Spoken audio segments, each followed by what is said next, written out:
You're listening to Seasons of Bling. Hey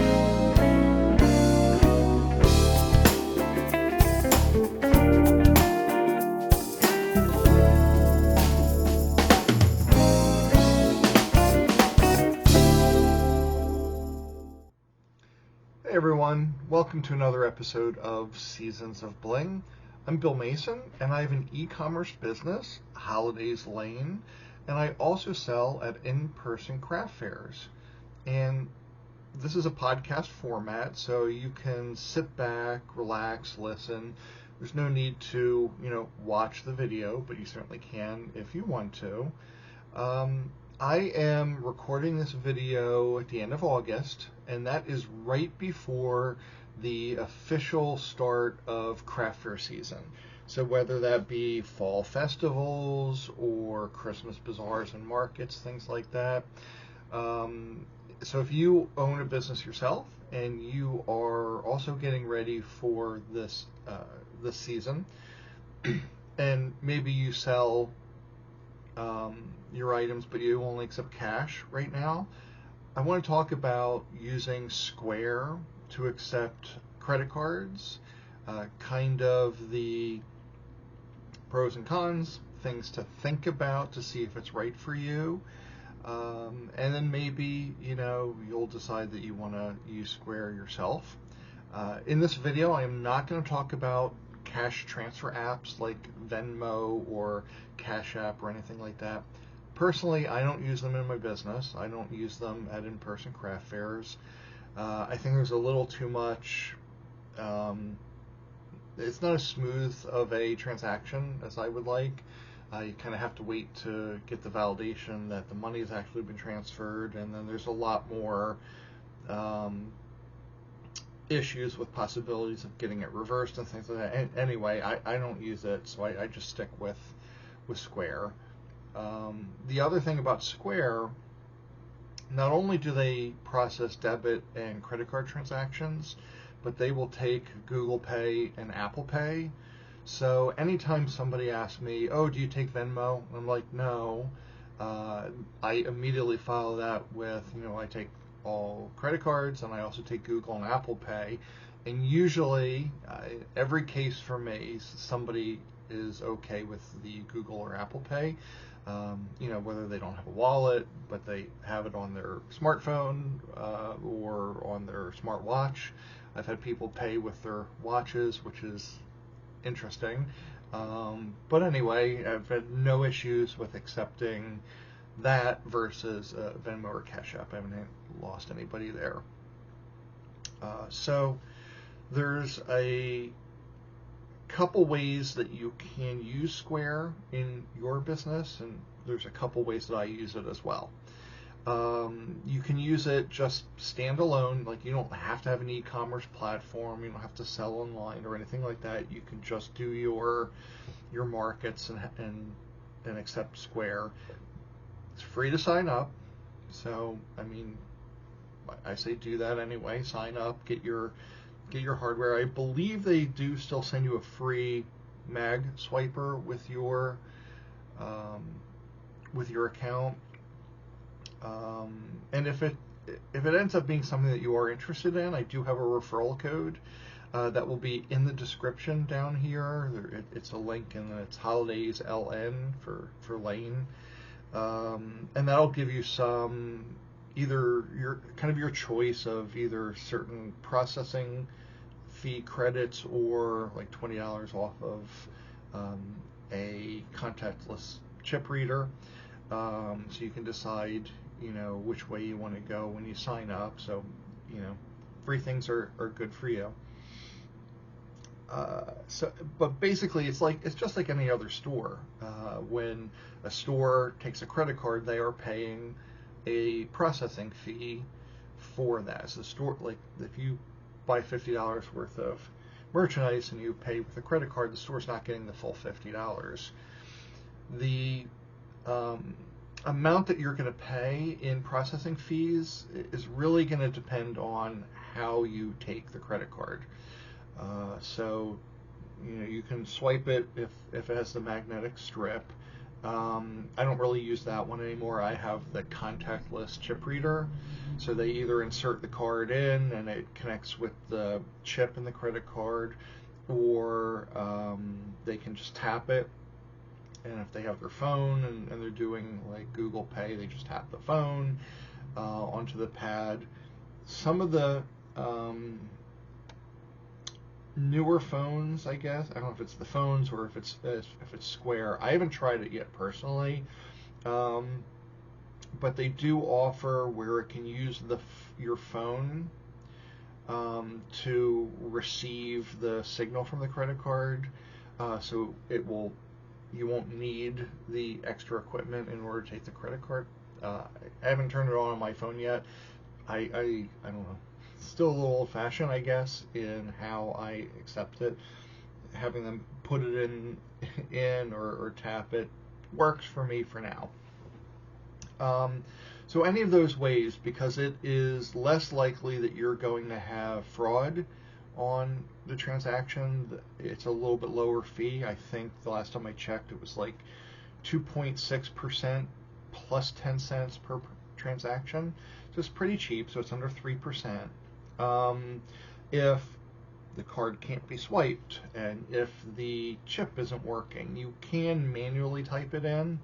They are going to charge you more for that because it's more likely to be a fraudulent credit card, where numbers are changed in that. So I think that one's like a 3.5% plus 15 cents.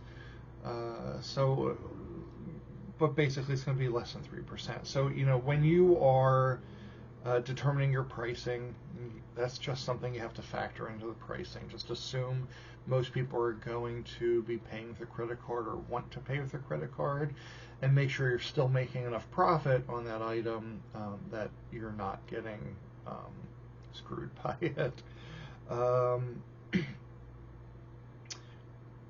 When you set up your Square account, you will identify also what your sales tax percent is based on where you are. And I hate to tell you, but if you are a business and you are selling items at a craft fair, it is not a hobby anymore, it is a business. So if the items that you're selling are otherwise charged sales tax in the state that you're in, you are responsible for collecting that and remitting that to the state that you have sold it in most cases. Now, that's not legal or tax advice. You do want to check with the Department of Revenue for your particular state. There's the fancy word nexus. You have to determine if you have nexus in that state. A lot of them are simply, if you are selling here, you have nexus, and therefore you need to collect sales tax. So that'll get added when you do your settings. That'll get added to the transaction, and that'll all be sent to you from Square, and then later on you're responsible for paying at whatever interval that particular state has set up for you the sales tax remitted back to the state. So what Square will do is they will add up all of your transactions for the day, all your sales. They will deduct their fees, and then the rest is what gets sent out to you. You can receive those funds either the same day, but I would warn you on that one, they will charge a haste processing fee on top of the processing fee that they're already charging you. So there shouldn't be a need that you need the money that same day. So I believe mine's set up to process the next business day. So if I have a craft fair on a Saturday, it'll be processed on Monday, and then usually Tuesday, Wednesday it's in the account, and I'm good. You can set up a custom time period, so who knows, maybe you just want it every Wednesday or every Monday. You just want once a week. You can set up something custom, but in most cases they send it to you really quickly, so that is a good thing. So that's for standalone businesses where you're just in person and you're accepting that. You can also connect your Square account with Etsy if you have an Etsy shop. There are some things to think about to determine if it's right for you, to be aware of if it's right for you. So some of the good, like, why would I want to connect my Square to my Etsy shop? The main benefit I see is, well, it counts as a sale in Etsy. So if you are looking at somebody's Etsy shop and they see that they have 10 sales, all 10 of those could have been in person and nothing sold through Etsy. Who knows? But it can, because it's connecting all of your items in Etsy to Square, it's inventory control. So if you have 3 of an item and you sell one of them in person, it will, if connected, update Etsy to remove that one item. So on Etsy, you only have now 2 items to sell. And obviously vice versa. You have to refresh it manually, but if you sell things on Etsy and then refresh and sync your listings on Square, your accounts will always be in sync, so to speak. But if you have a lot of one-of-a-kind items, that could be a good option for you, because there's nothing worse than, you sell a couple items in person, you forget to update Etsy, then you make a sale on Etsy for that one-of-a-kind item, and then you end up having to cancel the order because you don't really have it anymore, and it just becomes a bit of a hassle. With that connectivity and with that inventory management, there are some things to think about from an Etsy perspective. So this is not Square anymore, this is now Etsy. If you sell in person, you are charged that 20-cent listing fee for the item. And Etsy charges that, and that's part of your Etsy balance due. Personally, I think 20 cents is worth it. I mean, it's also, in addition to the credit card processing fee, that 20 cents for the item is all baked into my product cost, so I don't worry about that too much. If you think you're going to be sneaky with Etsy and you're just going to not sell a item from Etsy, or you do a cash transaction, something like that, you'll still get that 20-cent fee from Etsy for that off-platform fee. Even if you sell something that is not Etsy legal, so if you're reselling something, if you are connected Square and Etsy, and you do any kind of transaction, you get that 20-cent transaction fee on Etsy. And again, hopefully that 20 cents isn't going to kill you, because it is in your pricing already. And Etsy is always hyper focused on fee avoidance, so they're all up in your grill, and that's why they're taking it out. It makes sense, but you may not like that. You may not want that, and therefore, that's not something that's right for you. Just have to be aware and figure that out for you.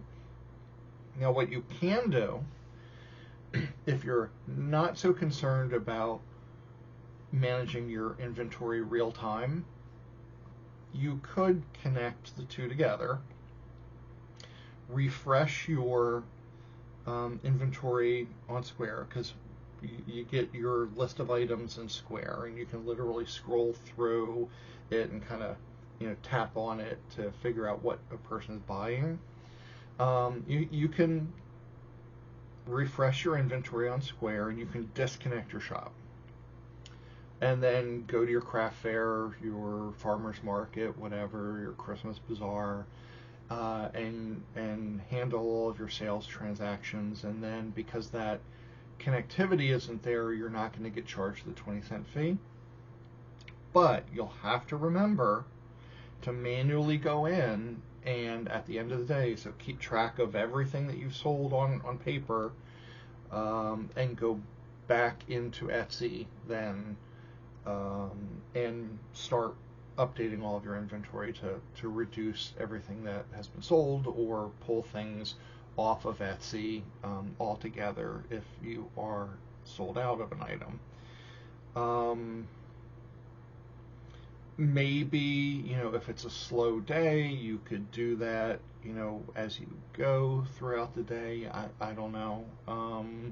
It's a lot of work, and if you sell in other places, then it becomes even more difficult. So let's say you sell in person. Let's make it really complicated, actually. Say you sell in person, you have an Etsy shop, and you have a GoImagine shop. There's nothing that connects all three of those together. So, at the very least, if Square and Etsy are connected and talking and managing your inventory, then you'll just have to manually make an update to your GoImagine shop. And then let's make it even more complicated, because some people sell in a lot of places and have their own website. So Square does offer website services. You build your website through Weebly, but it's all in Square. And I probably should have said this early on too. Square is not the same as Squarespace. Two totally different companies. So this is Square proper. Some people also call it Square Up, because that's literally what the URL is. But Square is different than Squarespace. So you can have your website up and running. You can be selling items there. And same thing, if you're connected to Etsy shop and you sell something on your personal website, again, you might get that 20-cent fee, but your inventory is synced, or you could disconnect it and just do everything manual.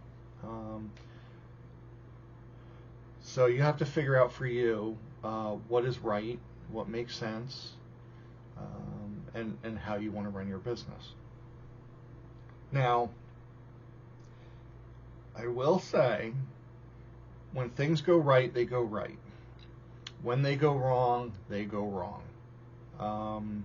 So if there are any problems syncing between Square and Etsy, I will tell you, neither of them takes accountability, and they blame each other.